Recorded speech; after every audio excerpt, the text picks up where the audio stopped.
5, 4, 3, 2, 1, 0. All engine running. Liftoff. We have a liftoff. This is About Space, America's return to space, with news and information on our U.S. space program.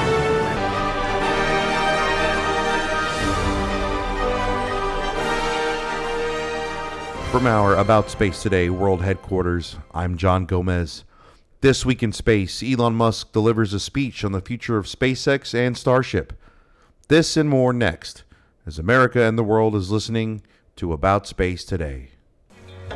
D&D Cruise and Tours is the official agent for About Space, and we invite you to come fly away to all-inclusive resort island destinations, or a cruise vacation from Port Canaveral, and even visit the Kennedy Space Center Visitor Complex, or just come and see the parks.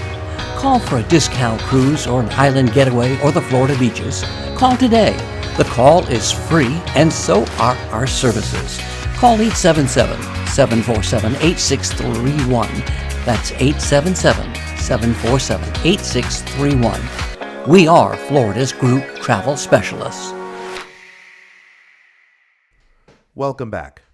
On April 6th, SpaceX founder and CEO Elon Musk, in a speech to employees, outlined the future of SpaceX and Starship, and he started with some brief updates, but also big words.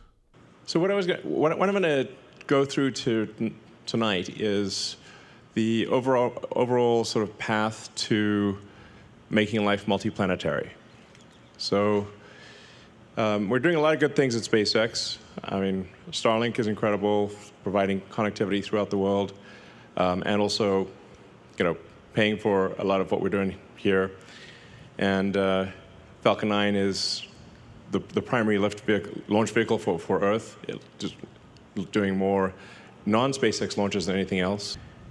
And but Starship is Starship is the first design of a rocket that is actually capable of making life multiplanetary, where success is one of the possible outcomes. No rocket before this has had the potential to extend life to another planet. He then provided some details about Starship's upcoming test flights.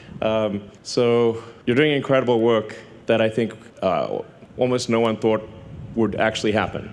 So it's wild that this strange spot, we're basically on a sand spit by the Rio Grande, near the beach. And that is actually the gateway to Mars. Has to be like, if this was a movie, you'd be like, no way. Come on. Too implausible, but it's real. And it's due to you guys. Congratulations. And we got Flight 4 coming up in about a month or so. And with Flight 4, we should, if fate smiles upon us, we'll get through the high heating regime and smash into the ocean at a controlled spot. And then hopefully be able to also do this with the booster, land on essentially a virtual tower. If the landing on the virtual tower with the booster works, then we will actually try with Flight 5 to come back and land on the tower. Elon Musk believes Starship could be the most important thing that human beings ever do. So really, Starship is really the key to making life multiplanetary and preserving the light of consciousness. That's what it's all about. And it may end up being the most important thing that we ever do. I think that like the light of consciousness is like this tiny candle in a vast darkness. And that candle has only been lit for a very short time, and it could easily go out. So we obviously want to preserve the tiny light of consciousness on Earth, but extend it to Mars, and then ultimately to the rest of the solar system, and then start going to other star systems.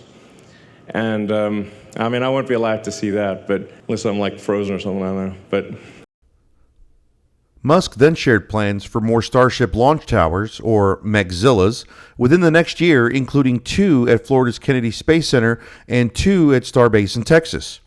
He then talked about the future of Starship, with version 2 extending to just over 52 meters high and version 3 being a staggering 70 meters high. That's 229 feet high before you figure in the height of the booster. Finally, he closed it out as only Elon Musk can. Simply. All right, so we're actually going to do this. When you think about where this started out, this was literally just a sandbar where we're standing right now. And now look at what we've done here. And we've gotten 3 flights off of Starship, and we've got a fourth one coming up. And we're building a gigantic factory that will be able to output a massive number of ships. So it's surreal, but it's real. So we're actually going to do this. We're going to take humanity to Mars. And I'm confident you can do it.